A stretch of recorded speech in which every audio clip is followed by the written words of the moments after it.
Dearness অ্যালাউন্সটা এখন এটা এটা তো ভাই দয়া নয়, এটা কর্মচারীদের পাওনা। পাড়ায় পাড়ায় এক একজন নেতা, একটা বাঁশ আপনি বাড়িতে ফেললে দৌড়ে চলে এলো, কি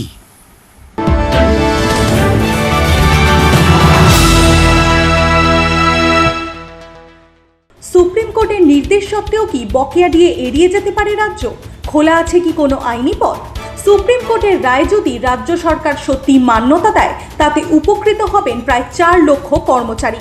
কিন্তু এরই সাথে সবচেয়ে গুরুত্বপূর্ণ বিষয়, কেন্দ্রের অমিত শাহ সম্প্রতি এক জনসভায় প্রতিশ্রুতি দেন বিজেপি ক্ষমতায় এলে ৪৫ দিনে ৭ম পে কমিশন শুরু করবে। তাহলে সরকারি কর্মচারীদের ভাগ্য নির্ধারণ করবে কে? উত্তরে শুভ্রকমল মুখার্জি, প্রাক্তন চিফ জাস্টিস। ৩১শে মার্চের মধ্যে ডিএ না দিলে আইনি কি প্রভাব হবে?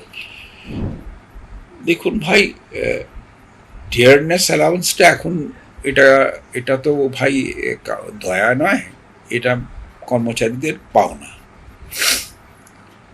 সেন্ট্রাল গভর্নমেন্টের লোক যারা কর্মচারী, একই বাড়িতে স্বামী স্ত্রী চাকরি করেন, স্ত্রী সেন্ট্রাল গভর্নমেন্টে চাকরি করেন, তিনি 58% ডিএ পান।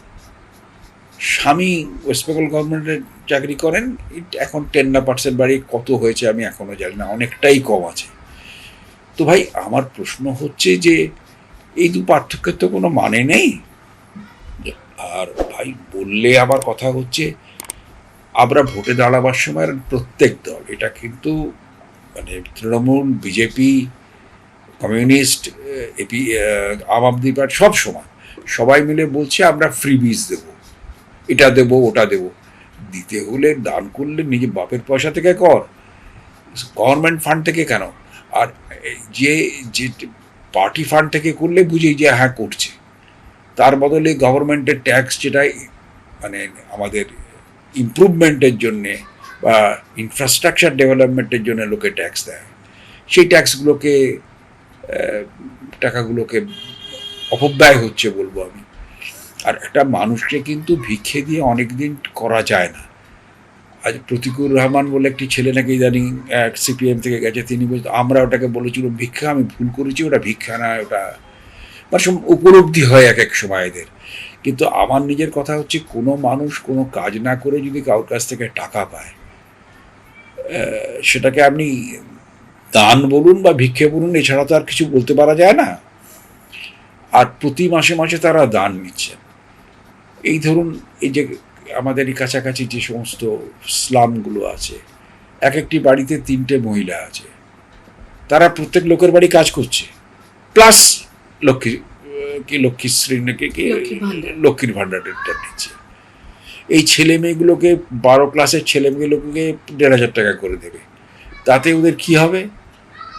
সিগারেট বিড়ি নেশার খরচাটা হবে আর মোবাইলের রিচার্জটা হবে, কিন্তু তাতে তো ওদের কোনো উন্নতি হবে বলে আমার বিশ্বাস নয়।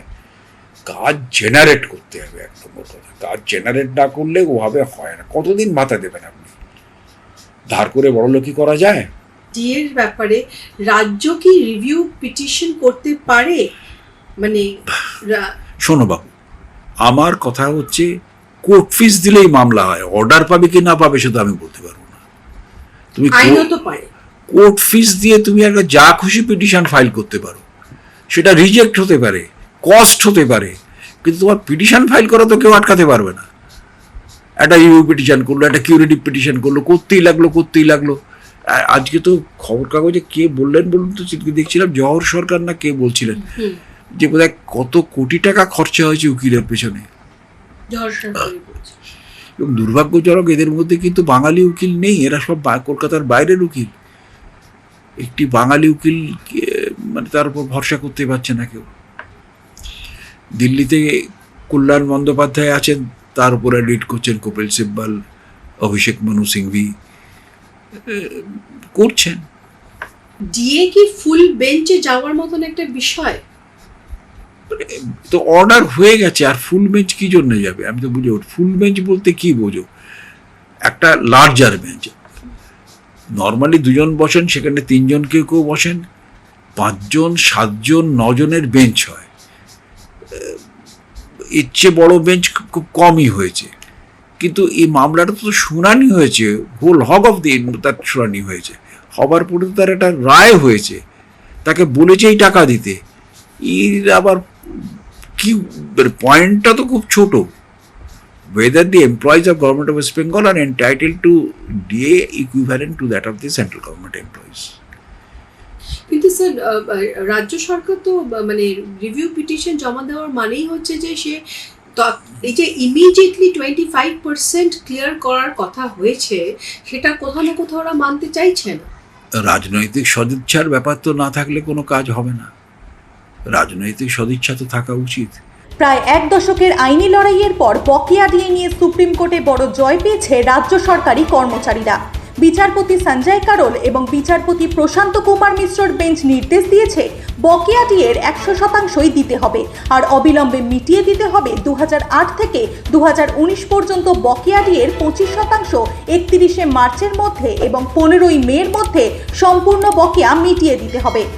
অতিরিক্ত 4% মহার্ঘ ভাতা বৃদ্ধির ঘোষণা করার ফলে রাজ্য সরকারি কর্মচারীদের প্রাপ্য হার 18% থেকে বেড়ে দাঁড়িয়েছে 22%। তবু কেন্দ্রীয় সরকারি কর্মচারীদের তুলনায় ব্যবধান রয়ে গেছে উল্লেখযোগ্য। বর্তমানে কেন্দ্রীয় হারে মহার্ঘ ভাতা 58%। বাজেট ঘোষণার আগে কেন্দ্র ও রাজ্যের ব্যবধান ছিল 40%।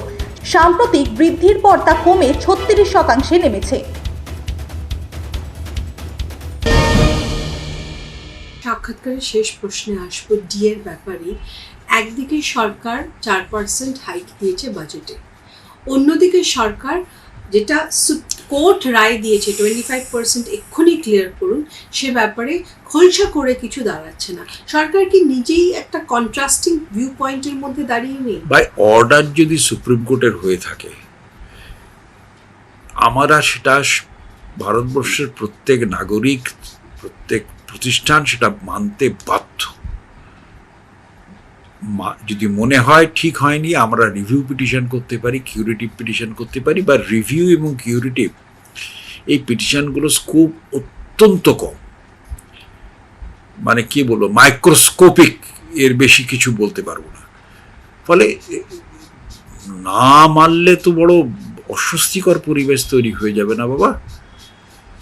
তুমি যদি দিনের পর দিন একটা সরকারি কনস্টিটিউশনাল অথরিটি হয়ে আরেকটি সরকারি কনস্টিটিউশনাল অথরিটির ডিরেকশনস না মানো, তো পরিস্থিতিটা তো খুব বাঞ্ছনীয় পরিস্থিতি হবে না। আর আলটিমেটলি যদি সুপ্রিম কোর্ট তার অর্ডারটাকে মডিফাই না করে, গভর্নমেন্টকে দিতে হবে, আজ হোক কাল হোক। তার চেয়ে বরং টাইম মতো দিয়ে দেওয়াই তো মঙ্গল। টাকাটা আসবে কোথায়? আমার রোজগার 5 টাকা, আমি 10 টাকা দান খয়রাতি করি, তো আমি কি করে চালাবো? আমাদের যে আছে ওই প্রতিষ্ঠানগুলো, রামকৃষ্ণ মিশন বা ভারত সেবাশ্রম সংঘ, এগুলোর অসুবিধা হবে না। সেকশন 80 সাবসেকশন জি যে ডিডাকশনসটা ছিল, যে দিলে এই টাকাগুলো খানিকটা ইনকাম ট্যাক্সে বাদ পাওয়া যেত, সেটা উঠে গেছে। ছোট ছোট অর্গানাইজেশনগুলোর কিন্তু অসুবিধে হচ্ছে। আর এটাও ঘটনা, অনেক লোক টাকাটা দিয়ে তাদের দিয়ে খরচার খাতা লিখিয়ে নিয়ে ক্যাশে টাকা নিয়ে নিত, এটাও ঘটনা। তবে মানে আমি এখনো মনে করি যে দানের চেয়ে দানে অর্থ শুদ্ধি হয়। আমি যা রোজগার করছি তার একটা পোর্শন যেখানে চিকিৎসা হয়, যেখানে অন্নদান হয়, যেখানে আতুর সেবা হয়, সেখানে কিছু আমাদের দেওয়াটা সামাজিক কর্তব্য।